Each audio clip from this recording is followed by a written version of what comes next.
시청자 여러분 안녕하십니까. 집중진단 제주 안정입니다. 지난주에 제주형 행정체제 개편 관련 3차 도민경청회가 열렸습니다.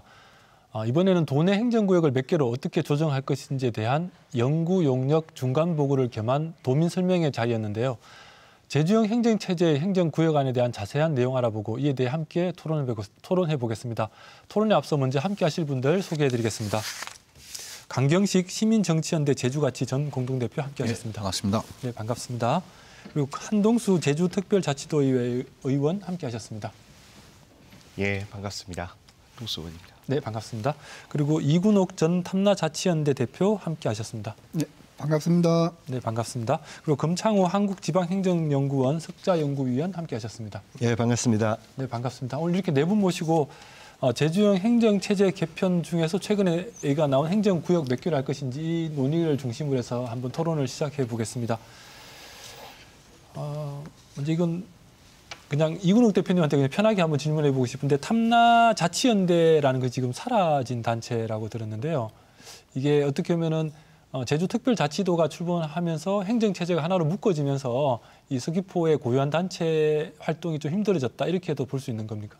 예, 맞습니다. 지금 우리가 특별자치도 이루어지기 직전에 우리 활동하면서 시작해서 특별자치도 된 이후에 우리가 해산을 했는데 이게 왜냐하면 특별자치 됨으로 인한 서귀포시에서의 우리가 할 수 있는 활동의 어떤 목적이나 그런 어떤 주민들의 어떤 그런 걸 우리 해소할 수 있는 방안도 연구를 많이 해봤지만은 우리가 이거 활동하는데 어떤 활동의 폭이 점점 작아지지 않았나 싶어서 우리 회원들의 그 의견을 종합해가지고 우리가 이렇게 해산하게 됐습니다. 네, 그러니까 행정체제 개편이라는 게 단순히 구역을 나누는 것을 넘어서서 어떻게 보면 이런 단체 활동이나 시민들의 삶을 좀 바꾸는 것이다 이렇게 우리가 좀 인식을 하고 이렇게 토론을 시작했으면 좋겠습니다. 지난 10일이었죠. 제주형 행정체제 개편 연구 관련해서 행정구역안에 대한 발표가 있었습니다. 네. 그래서 이게 지금 현재 국회의원 선거구인 제주시 갑을 그리고 서귀포시 이렇게 세 개 구역으로 나누는 것을 가장 유력한 안으로 나온 것으로 기억을 하고 또 이제 두 번째는 예전처럼 제주시, 서귀포시 그리고 남제주, 북제주 이렇게 4개 구역 정도까지 나온 걸로 알고 있는데 우선은 이 두 가지 안 3개 구역, 4개 구역이 가장 높은 점수를 받은 이유가 무엇인지 권 박사님 말씀 부탁드리겠습니다. 예, 아마 두 가지 내용을 설명을 드리는 게 좀 이해가 바를 것 같습니다. 첫 번째는 이 두 가지 안이 왜 우선순위를 받았느냐라는 것이고 그다음에 이 두 가지 안의 내용이 개략적으로 어떤 것이냐라는 걸 한번 말씀을 드려보겠는데요. 첫 번째, 저희들이 지난번 행정체제 개편 모형 설계할 때와 동일하게 이번에 행정구역도 저희들이 시안을 만들고 그 시안에 대해서 3가지의 분석을 합니다. 첫 번째가 이제 행정구역을 설계하는 기준이라는 게 있는데 이 기준의 충족도가 시안별로 어떻게 나타나는지를 분석을 했고요. 그다음 두 번째가 제주도에 있는 여러 단체들의 의견 수렴을 했습니다. 그래서 그 결과를 집계를 했고요. 마지막 아직 한 가지 이제 곧 마무리됐습니다. 아마 이번 주에 지난주에 아마 시행이 됐었을 것 같은데 이번 주부터 시작이 됩니다. 제주도민 대상으로 설문조사를 실시를 합니다. 그래서 이 3가지 결과를 저희들이 도민 참여단에 넘겨주고 그 도민 참여단이 그 결과들을 분석을 해서 이제 최종적으로 안을 확정을 하게 돼 있는데요. 지금 이제 2가지 안이 우선순위를 받았다라고 말씀하셨는데 지금은 설문조사를 제외한 첫 번째와 두 번째의 분석을 한 결과가 우선순위가 이렇게 나왔다라는 겁니다. 그래서 이제 그러니까 최종안은 아니다. 그렇죠. 우선은 이 두 가지 중에 나중에 설문조사까지 포함시키면은 이 순위도 바뀔 수도 있는 것이다 이런 말씀이신 거죠? 그거 이제 열려 있습니다. 열려 있는데 저희들이 첫 번째 기준 충족도 분석을 하니까 아까 말씀하신 같이 3개의 행정구역, 국회의원 선거구를 적용하는 3개의 행정구역이 1순위로 나왔었고요. 그다음에 이제 4개 그러니까 읍면지역을 동서로 분리하는 안입니다. 그게 이제 2순위로 나왔었고요. 그다음에 이제 제주도에 있는 단체들의 의견 수렴을 저희들이 75번을 대상으로 했었는데요. 그 결과에 따르면은 읍면 지역을 동서로 분할하는 4개의 행정구역이 1순위로 나왔고요. 그다음에 국회의원 선거구를 적용하는 3개의 행정구역이 2순위로 나왔습니다. 그래서 이제 두 개의 분석 결과에 따르면 뭐 순위와 상관없이 어쨌든 그 두 개가 좀 더 상대적으로 높은 순위를 받았습니다. 받았고 그 두 개의 대안을 잠시 이제 설명을 드리면은 행정시장 직선제 저희들이 이제 개편 모형으로 행정시장 직선제와 시군구 기초 두 가지 그 모형을 참여단에서 후보 대안으로 선정을 했는데요.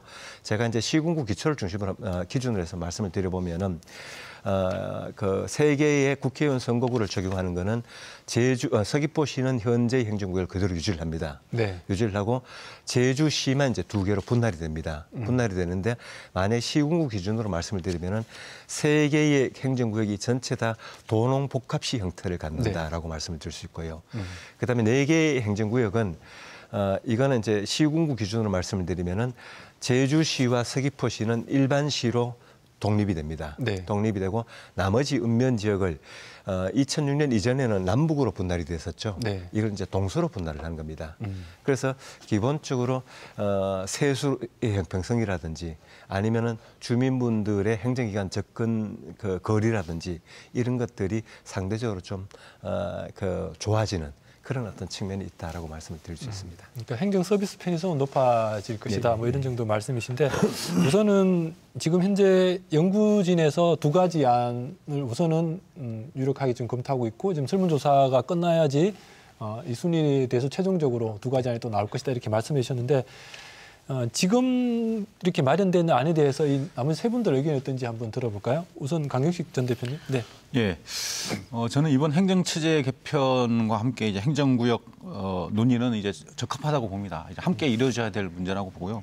우선 저는 이제 이번 논의가 사실은 우리가 이제 4개 시군을 통폐합하는 이제 광역도로 간 이후에 여러 가지 문제점들이 뭐 한두 가지가 아닙니다. 이제 그거에 대해서는 일일이 나열할 필요 없을 정도고요. 그래서 이제 여러 도정이 지금 바뀌었고 벌써 이제 그 오영훈 지사님까지 하면 벌써 15년, 16년째 지금 논의를 하고 있는 상황이에요. 그래서 이제 이번만큼은 기초자치단체 부활을 전제로 한 제대로 된 그 행정체제 개편과 행정구역 개편이 이루어져야 된다고 봅니다.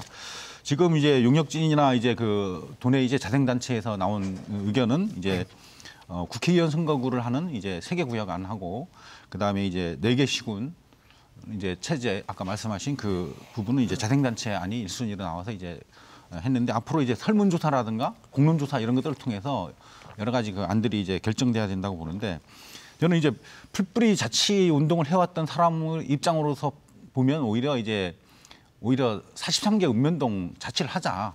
그리고 뭐 적어도 뭐 대동제 수준까지의 이제 기초자치단체를 해야 되는 것이 아닌가. 원론적으로는 그런 입장을 갖고 있습니다. 그런데 이제 그것만 봐서는 상당히 그 행정구역이나 이제 행정체제 개편에 어려움이 있기 때문에 저는 뭐 경제나 인구 규모 또 세수 문제 또 뭐 어떤 접근성이라든가 뭐 인구가 지금 소멸되는 지방도 많지 않습니까? 여러 부분들을 감안해야 되고 또 이제 도농복합형 저는 그게 바람직하다고 봐요. 예전에 남대주군, 북제주군 뭐 있을 때도 약간 어려움이 좀 있었고 지금도 읍면 지역 같은 경우는 상당히 농촌이 많이 있고 그래서 농촌의 지원 문제, 그다음 복지 위주의 예산 집행은 상당히 많이 해야 되고 또 실제 들어오는 세수는 부족하고 또 이런 문제도 있고 또 지금 양행정시로 이제 이미 편제돼 있기 때문에 우리 도민들은 모두가 시민입니다. 네. 근데 또 이제 군으로 돌아가자 하면 상당히 또 이제 지방에 이렇게 있는 읍면 지역의 주민들은 좀 문제가 있을 것이다. 그래서 저는 여러 가지 아쉬운 점은 있지만 저도 이제 3개나 4개 그 구역으로 가는 게 맞다고 보는데 그 중에서도 국회의원 선거구를 기준으로 한 3개 행정구역이 여러 방면에서 봤을 때 좀 바람직하지 않나 이렇게 보고 있습니다. 네, 이 나온 안 중에선 현재 현행 국회의원 선거구대로 가는 것이 좋겠다. 그게 세수 측면에서 가장 안정성이 있을 것이다 이런 말씀이신데요. 우리 한동수 의원님 어떻게 보십니까? 일단은 저는 뭐 이 의회 의원으로서 지금 이 영구 용역과 관련해 가지고 계속 지속적인 그 의회에서 소리를 내고 있는데요. 제가 몇 개의 지역구를 뭐 선호한다 그렇게 좀 표현하기는 조금 좀 조심해야 될 부분은 있다고 생각을 하고 있습니다.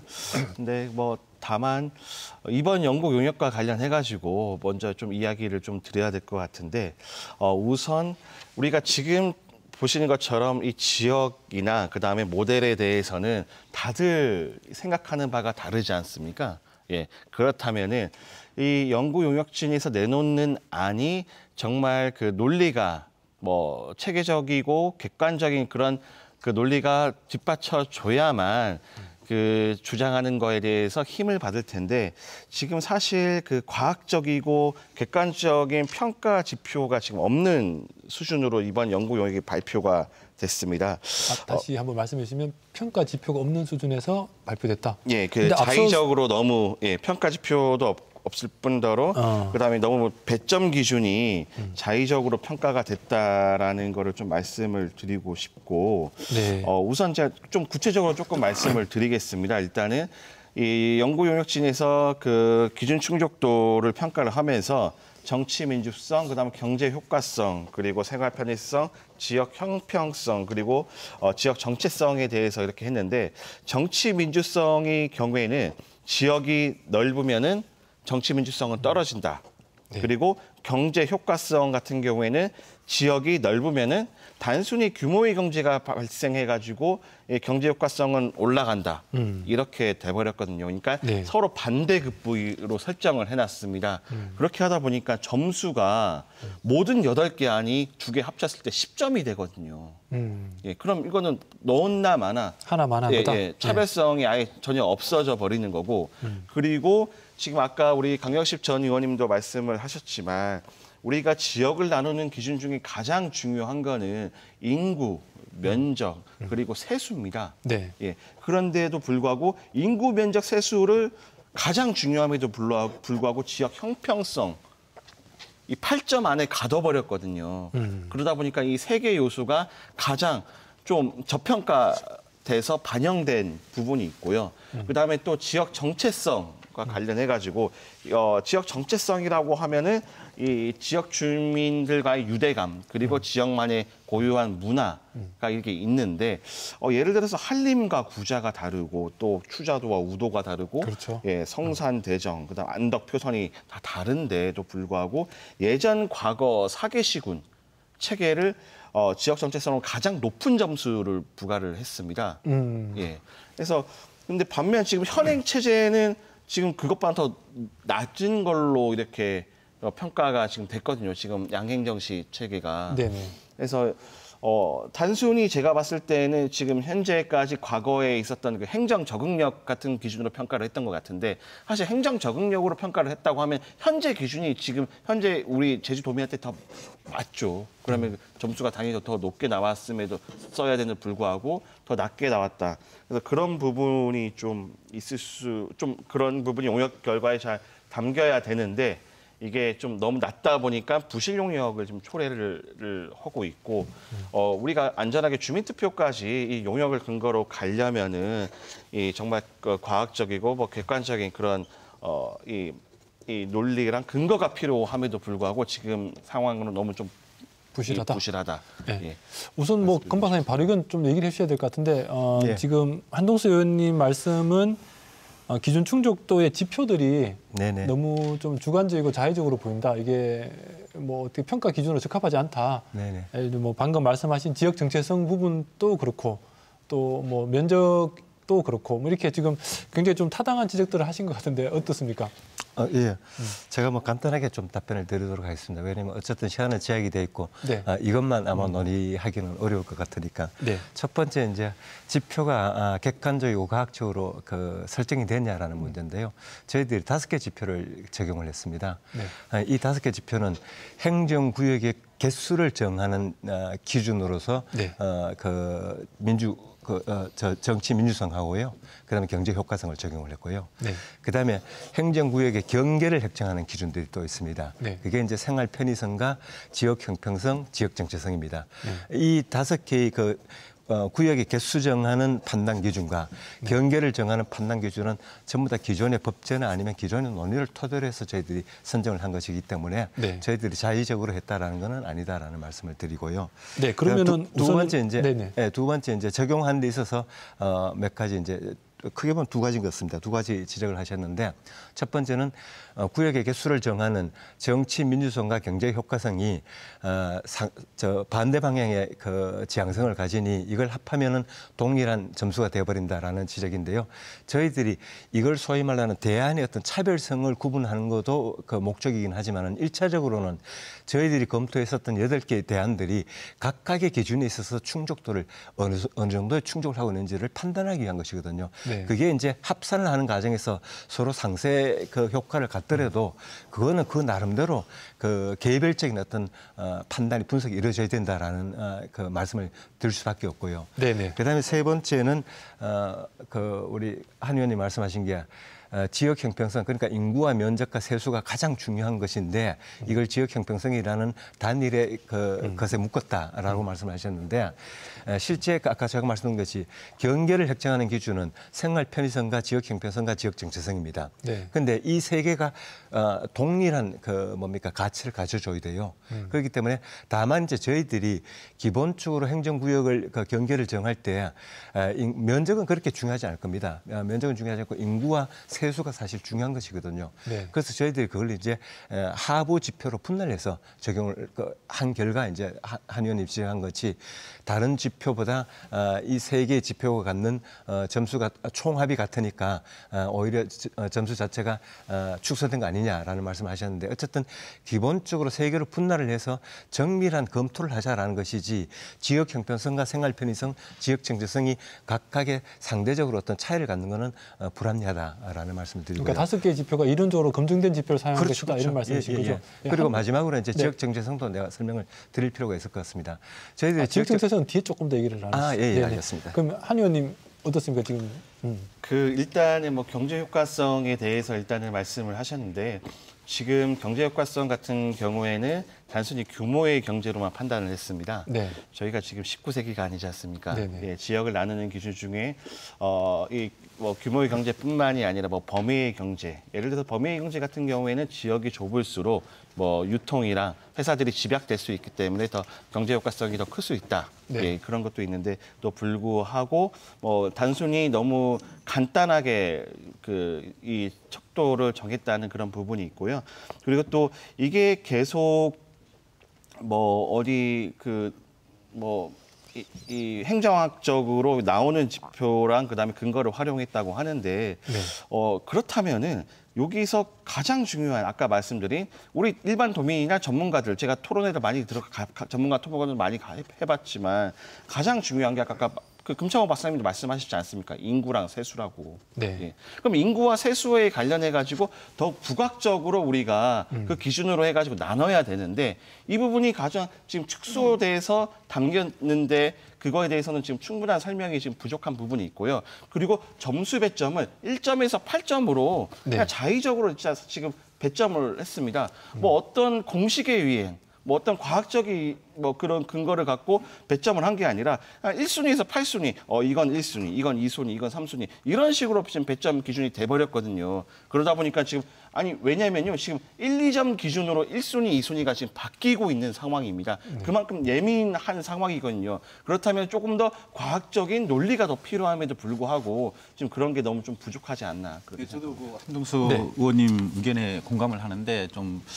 용역진이 좀 더 이제 사회가하게 물론 어렵습니다. 지표 만들기도 어렵긴 하지만 5개 지표는 상당히 부족하다고 봐요. 5개 밑에 저는 적어도 10개 정도의 하위 지표를 만들어서 경제적인 부분 같은 경우도 경제적인 규모만 따질 게 아니거든요. 뭐 고용 효과라든가 생산 유발 효과라든가 여러 가지 부분을 함께 분석할 수 있고 또 뭐 다른 지표도 마찬가지입니다. 이런 거를 세밀하게 뭐 인구 같은 경우도 뭐 여러 가지로 분석할 수 있고 그래서 이제 지표가 한 50개 정도 지표에서 세밀하게 하다 보면 점수 차이도 나고 이게 정확한 모델이 나올 수 있는데 지금은 뭐 두리뭉실하게 5개 지표만 하다 보니까 1, 2점 차이로 지금 선호안을 결정했는데 그건 문제고 또 선호안을 용역진에서 먼저 이렇게 발표하는 거는 좀 문제가 있다고 봐요. 다양한 안들을 최대한 연구하고 지표를 잘 개발하고 근거를 대고 이렇게 해서 이제 도민들이 판단하고 또 설문조사를 하고 공론조사에서 하고 또 의회에서 논의하고 해서 충분한 대안들을 다 갖다 놓고 이거를 도민들이 선택하게 하고 최종 결론을 용역진이나 행정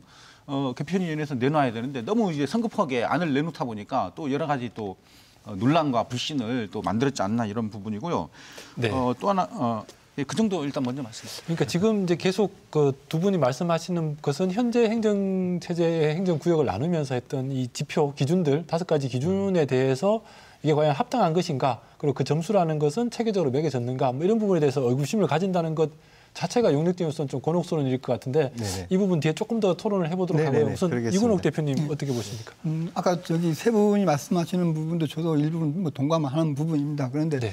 저도 용익진한테 하고 싶은 얘기는 이게 그 지표를 좀 세분화적고, 그러니까 뭐 지역별, 각 특성별 그 어떤 그런 기준을 놓아가지고 했으면은 좀 아쉽지 않겠나 싶었는데, 이번에 특히 아까 우리 저기 금 교수님 말씀하신 그 설명을 들어보면은 우리가 예를 들어가지고 선거구 국회의원 선거구 적용했을 경우에 그 면면이 보면 이건 인구하고 인구 기준으로 해가지고 지역 형평성 내지는 서귀포를 유지하면서 제주시를 일정 부분에 분리하고 했건 행정국에 따른 어떤 저항을 일단 그 목적이 아닌가라는 그런 생각이 그게 듭니다. 그런데 비용 추계에서 보면은 우리가 인구 기준이나 비용 추계에서 보면은 이게 아까 형평성의 부분에 좀 이게 안 맞는 부분이 있어요. 왜냐하면 뭐 세수 부분도 저 어디냐면 그 서제주 같은 경우 서제주 같은 경우 총 47%를 차지하더라고요. 동제주는 한 26%, 서귀포는 27%가 지역별 재형 자립도가 편차가 조금 심하다라는 그런 부분이 있습니다. 그래서 일단 효율성이 있는 부분인가 그러고, 또 4개 구역으로 안으로 조정했을 경우도 이것도 문제입니다.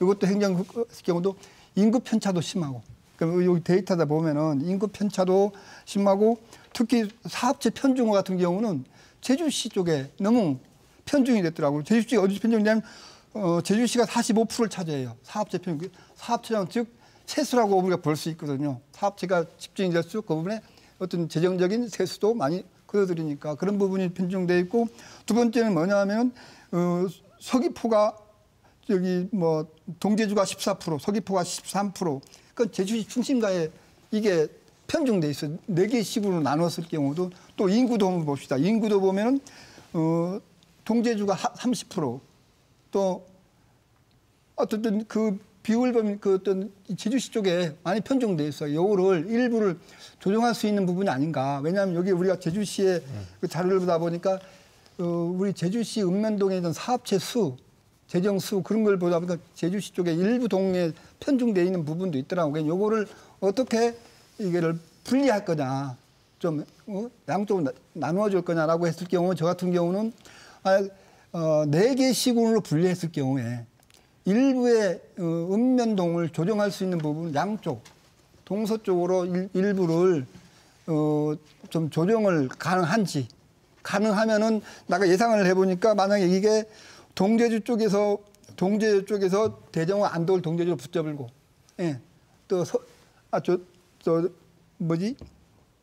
그렇게 양쪽으로 대정 안도 저쪽으로 붙이고 성산표선 붙이고 또 성도 서부 쪽으로 붙여버리면 인구 쪽이야 부분이나 이게 좀 조율되고, 또 제주시는 외곽, 특히 노영이나 저쪽 가면 아라, 도도, 사마 같은 데는 또 양쪽으로 분배시켜버리면 세수 부분이나 인구 부분이나 어떤 지역적 균형성이나 행정 형평성이나 또 이게 또 지역적 동질성도 좀 해소가 될 수 있는 부분이 되더라고요. 그래서 이런 부분을 좀 감안을 해서 하는 부분이 되지 않겠냐는 저는 개인적인 생각입니다.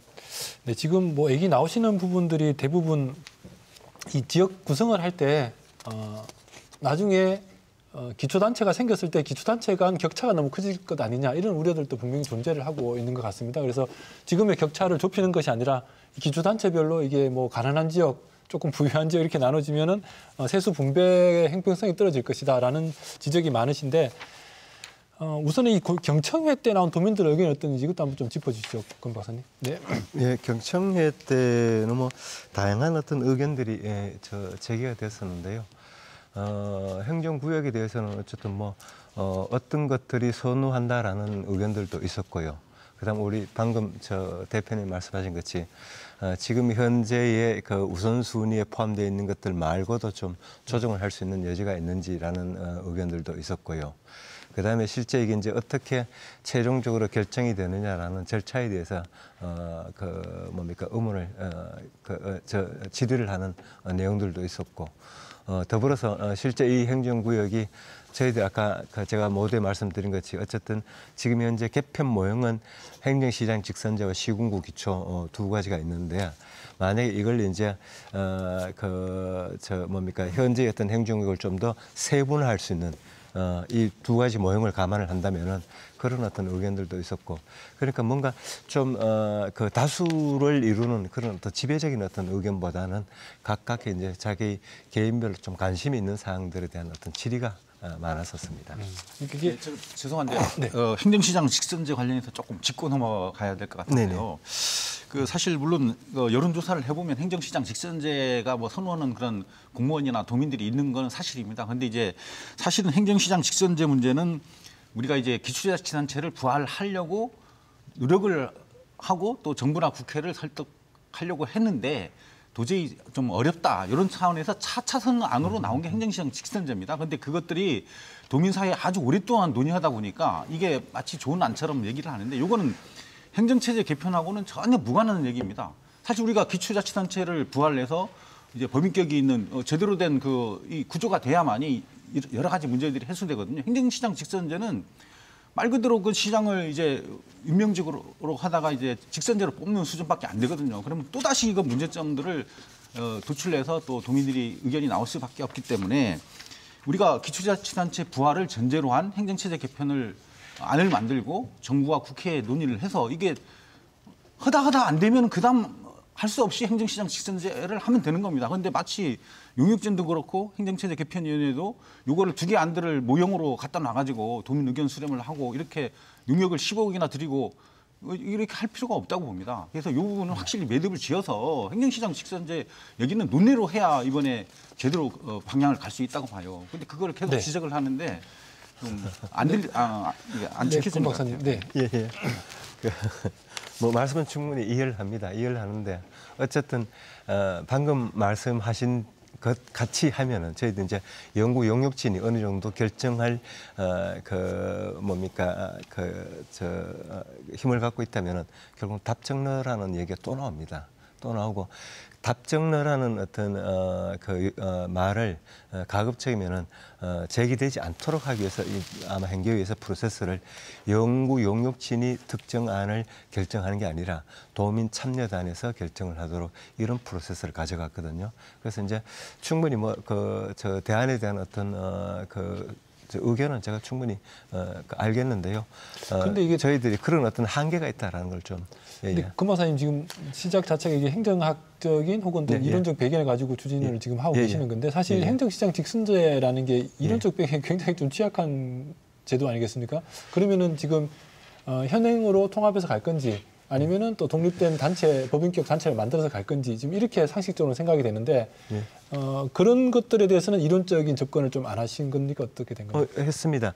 그거는 제가 질문을 하시니까 말씀드리겠습니다. 방금 말씀하신 것이 사실 행정시장 직선제가 제주특별법을 개정을 해서 그게 가능할지도 저는 사실 의문입니다. 그렇죠. 왜 의문인가 하니 이 행정시라는 거는 기본적으로 법인격이 없는 겁니다. 법인격이 부여되지 않아요.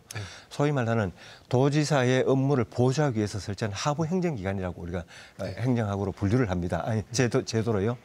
그렇기 때문에 여기에 법인격을 부여를 하거나 아니면은 장을 업무를 보조를 받아야 될 도지사가 임명하는 게 아니라 그 지역 주민들이 선출한다라는 것조차도 이게 논리적으로는 사실 타당성이 없습니다. 없는데 다만 이제 제주도에서 논의가 되어 왔고 그다음 또 제주도에서 일정 선호를 받고 있기 때문에 결국 이제 굳이 이제 가 본다면은 제주특별법을 개정을 해서 그 근거를 만들어 보겠다는 것이거든요. 그러면 결국 이제 특별법을 개정할 때 행정안전부든 아니면 국회 행안이든 아니면은 법사위든 여기서 이 법의 타당성에 대해서 아마 논의가 될 겁니다.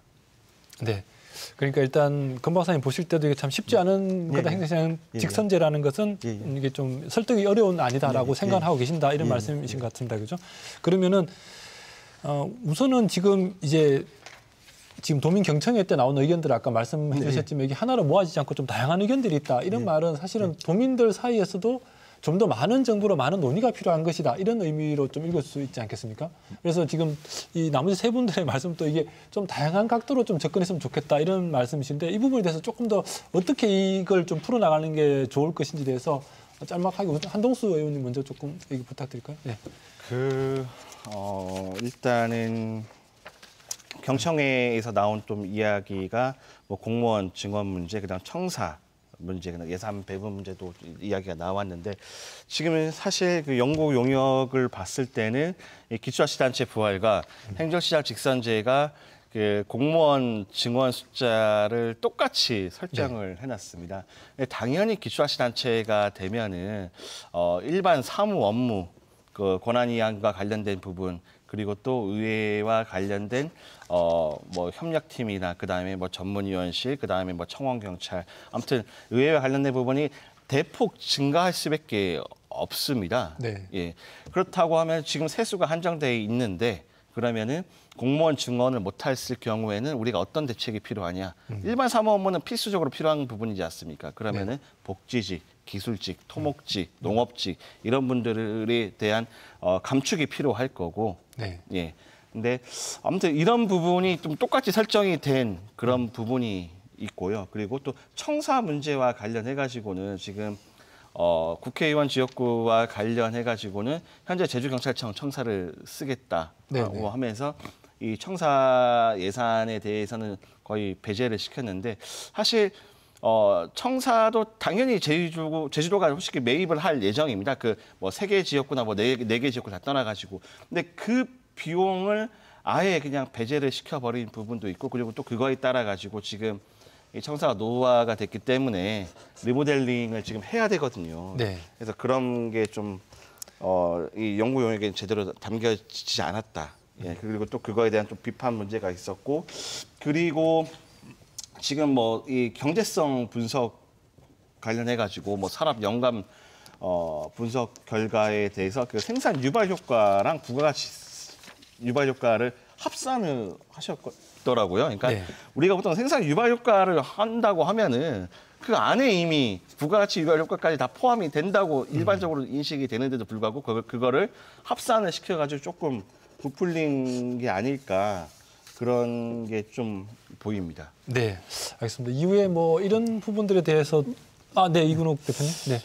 지금 그 공청회 과정에서 뭐 저번 주에 끝났죠? 공청회가 끝나고 경청회. 경청회 예. 공청회 예. 예, 끝나고 그 상황을 면밀히 내가 얘기를 듣고 하다 보면은 이쪽 저 산남 지역 주민들이 뭐냐면 자치단체 부활하는 게 그게 너무 그 의견들이 많고 해. 네. 또 해야 된다는 그런 뭐 해야도 또 직선제로 해야 우리가 서귀포 산다는 그런 생각을 많이 갖고 있고 또 대다수가 그렇게 하고 있고, 그런데 하나의 그 걱정하는 게 있더라고요. 우리 이 행정체제 개편에 관련해 지금 17년인가 이었는데 계속 지금 매일마다 이 얘기가 나오잖아요. 네. 나오다가 중간에 지금까지 안 돼 왔어요.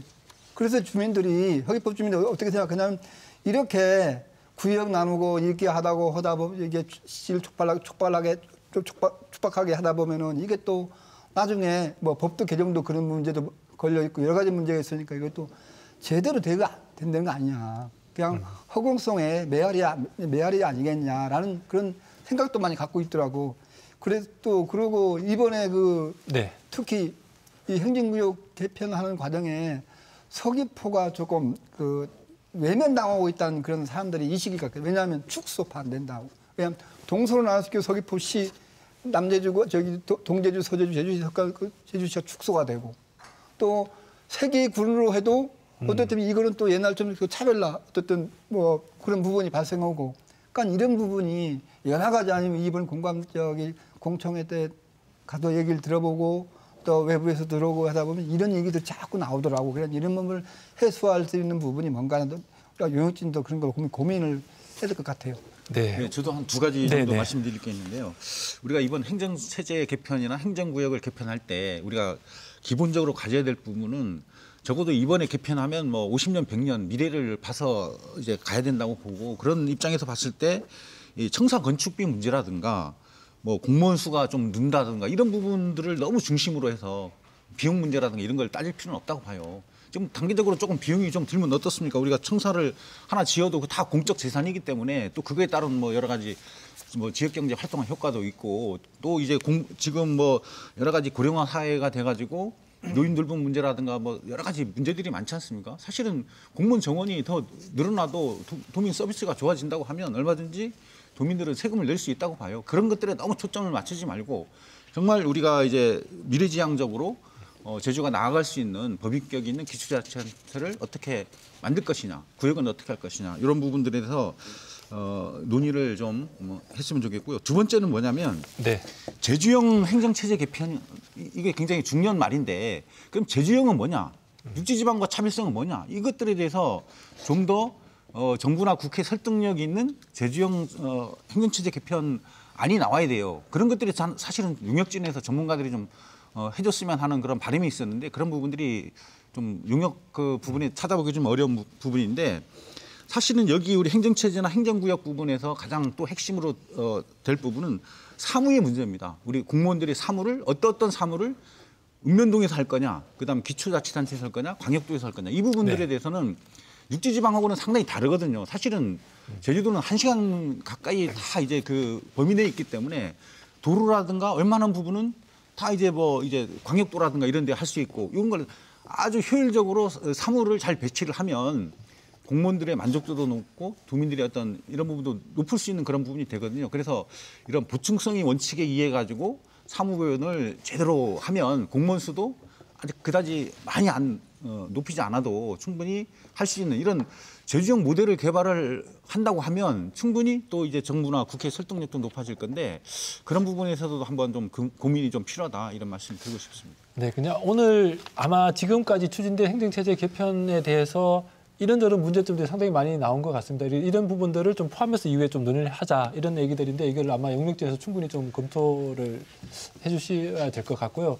그래서 지금 나온 뭐 서귀포 지역이 좀 소외된 의견들이라는 의견도 있었고 또 사업 분장, 뭐 청사 문제, 경제성 문제, 정체성 문제 상당히 많은 문제들이 나왔는데 이 지표라는 것이 도민 사회에 충분히 좀 설득력 갈 수 있는 방안, 이 공감대를 만들어가는 방안이 없다면 결국은 또 국회 통과도 상당히 더 어려워진 것 아니냐. 도민들이 힘을 모아도 쉽지 않은 과제다 이런 거지 않겠습니까? 그죠? 그래서 이후에 용역에서 조금 더 이게 보완될 거라고 좀 우리가 일단 전제를 하고 다음 논의로 조금 넘어가 보겠습니다. 앞서서 우리 권 박사님도 얘기해 주셨지만 최악의 경우에는 국회에서 논의가 제대로 안 돼서 지지부진해서 법도 개정 안 되고 이후에 주민투표도 안 되고 뭐 최악의 경우로 갔을 때는 이 행정체제 개편 논의가 이번 국회를 넘어가 버리고 다 넘어가 버릴 수도 있다 이런 논의도 가능한 거지 않습니까? 그랬을 때 지금 현재 법이 개정되지 않더라도 행정구역 개편 정도는 가능하지 않냐 이런 주장들인데 그 부분은 어떻습니까, 한동수 의원님? 지금 우리가 행정체제 개편, 뭐 기초자치단체 부활, 행정시장 직선제에 대한 모든 전제 조건을 제주특별법 개정안이 지금 통과를 전제를 하고 있고요. 그 법안이 반드시 통과가 돼야만 우리가 그 기초자치단체 부활 주민투표까지 제대로 이끌어갈 수 있거든요. 근데 지금 법사위에 계류 중에 있는 상황인데 아무튼 이 법안이 잘 통과가 됐으면 하는 바람이 있고요. 근데 우리도 아까 말씀하셨다시피 지금 제주특별법이 통과가 안 됐을 경우에 플랜 B도 준비를 해야 되거든요. 네. 그러면은 우리가 그 행정 그 구역만이라도 개편이 필요한데 지금 사실 제주특별법 제10조를 봤을 때는 이 행정시 폐지, 설치, 분리, 합병, 명칭 및 구역을 도조례로 정하도록 되어 있습니다. 그렇기 때문에 만약에 그 법안이 통과가 안 돼서 우리가 뭐 모델까지 설정까지 안 된다고 하면은 이 구역만큼은 도조례를 통해서라도 이번에 좀 손질을 봐야 되지 않을까. 그렇게 생각하고 있습니다. 그러니까 단계적으로는 행정구역을 먼저 나눠두고 나중에 다시 또 국회 법통과를 한 번 더 시도하고 갈 수도 있다 이런 말씀으로 읽을 수가 있는 거죠. 그런 방식으로 접근할 수 있습니다. 네, 그렇게 접근할 수 있다는 것이고. 네, 이근욱 대표님. 아까 사회자의 말씀은 그게 그 방향으로 간다 그러면은 먼저 우리가 뭐 행정구역 설정도 필요하겠지만은 지금 우리 하고 있는 읍면동 통합. 왜냐하면 지금 그 얘기가 이루어지다가 지금 어떻게 되고 있는지 모르지만 먼저 이게 행정구역을 설정하는데 보면 이 읍면동, 그러니까 마을단이라든가 면동을 이게 먼저가 이루어졌으면은 행정구역 아까 우리가 행정구역 그 나누는데도 좀 도움이 됐을 건데 이거는 먼저 않고 그냥 먼저 행정구역 설정을 해버리니까 문제가 되는데 저 같은 경우는 만약에 이거와 겹들어 가지고 읍면동 통합 관련 문제도 좀 이거 이루어졌으면 왜냐하면 지금 여기 예를 들어가지고 뭐 인구가 뭐 1,몇백 명 되는 데도 있고 막 그렇죠. 과다 인구 있고 과소 인구 있고 그런 부분을 이게 갈등은 있겠지만은 어차피 이 부분은 한번 요 기회에 한번 우리가 해서 가야 된다고 생각하고 됩니다. 네. 예, 저는 뭐 다른 분들도 말씀이 계셨지만 이번에 그 행정체제나 행정구역 개편 문제는 말만 하고 논쟁만 하다 끝나서는 안 된다고 봅니다. 정말 이게 소모적입니다. 지금 뭐 우금민 도정 때부터 그렇죠. 뭐 원희룡 부정 두 번 다 그다음에 이번 오영훈 지사님까지 왔고 다행히도 이제 오영훈 지사께서는 초반기에 이 행정체제 개편 문제를 이제 꺼내 들었는데 반드시 도내 이제 정치권이라든가 뭐 시민사회나 도민들이 하나된 안을 다 완벽한 안은 만들 수는 없습니다. 솔직히 말해서 행정구역이나 행정체제 이런 부분들이 아주 중요한 문제이긴 하나 이것이 제주 발전의 전부는 아닙니다.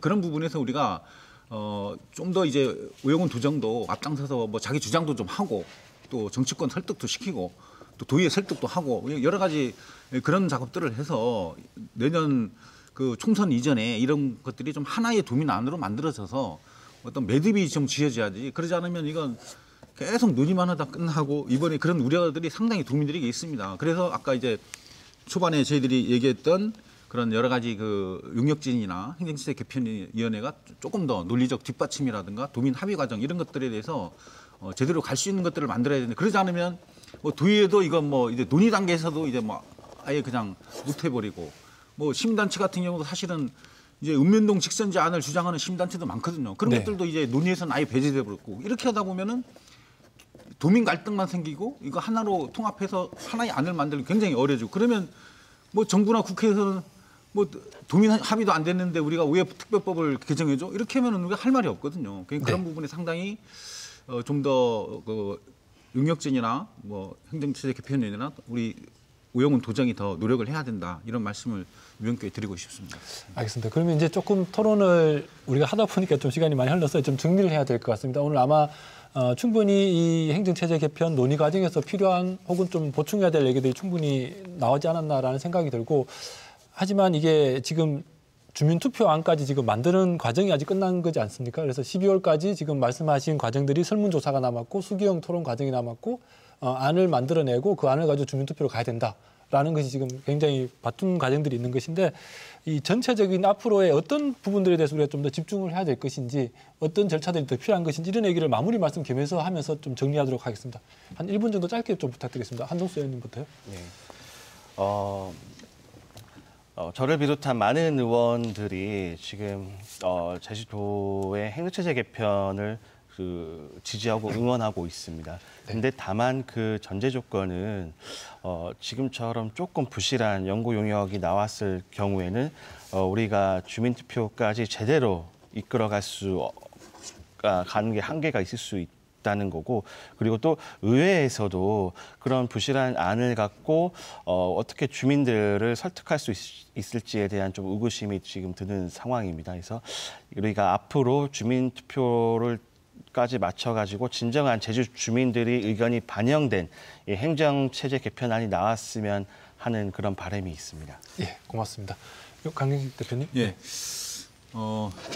우리 한동수 의원님 나오셨으니까 이제 사실 도의회 같은 경우는 이제 행정체제가 개편돼서 기초가 되고 또 도가 되면은 이제 도의원 수는 또 절반으로 줄어들게 됩니다. 또 기초로 배치가 돼서 상당히 겉으로 얘기는 안 하지만 이제 이런 그 개인의 어떤 그 밥그릇 싸움 차원에서 본다고 하면 이제 예민한 문제일 수 있어요. 그래서 아까 이제 도의회는 제대로 된 어떤 논리와 이제 도민 합의 이런 것들을 이제 안 가져오면 뭐 그냥 부결시키자.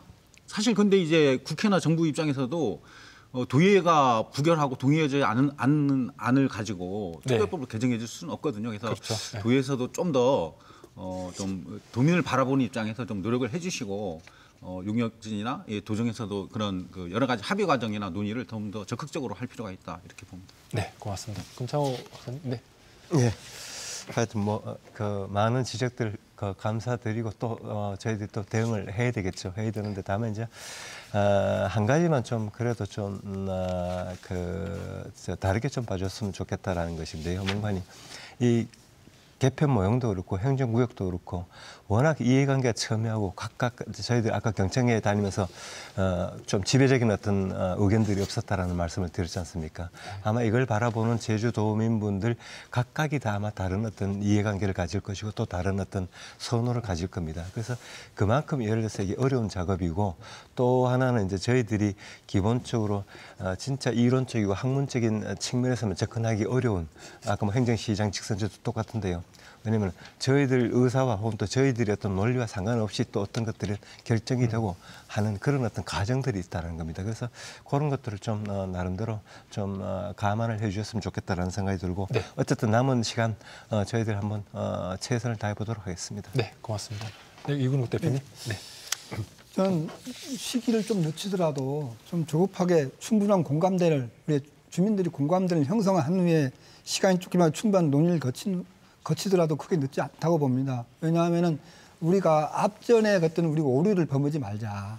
그런 의무에서 오류 범하지 않게 된 도민이 이게 충분하게 수렴하고 공감대가 형성된 후에 좀 차분하게 차근차근히 좀 진행이 됐으면 하는 그런 바람입니다. 저 개인적으로.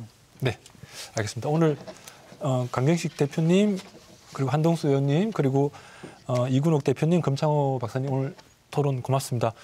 아마 이 네 분이 다 똑같이 행정체제 개편은 꼭 필요하다라는 것은 공감을 가지고 계신데 이게 좀 올바른 길로 갔으면 좋겠다. 도민들 의견 제대로 수렴하자 이런 말씀인 것 같습니다. 이후에 그런 토론들 더 많이 좀 기대를 해보겠습니다.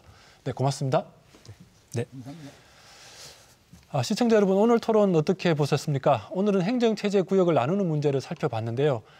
제주도민들의 지역 공동체에 대한 애정은 남달라 보입니다. 자신이 살아가는 마을뿐만 아니라 읍면동에 대한 애정도 각별하다고 이렇게 알려져 있죠.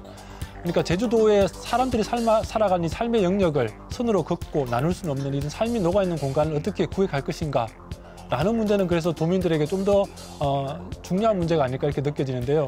이 삶의 공간을 행정구역이라는 이름으로 나누는 작업이 진행될 때 무엇보다 필요한 것은 도민들의 말에 귀를 기울이는 것이 아닐까 그렇게 생각이 됩니다. 가장 중요한 것을 놓치지 않는 행정체제 개편이 될 수 있도록 세심한 노력을 기대해 보겠습니다. 끝까지 시청해 주신 시청자 여러분 고맙습니다.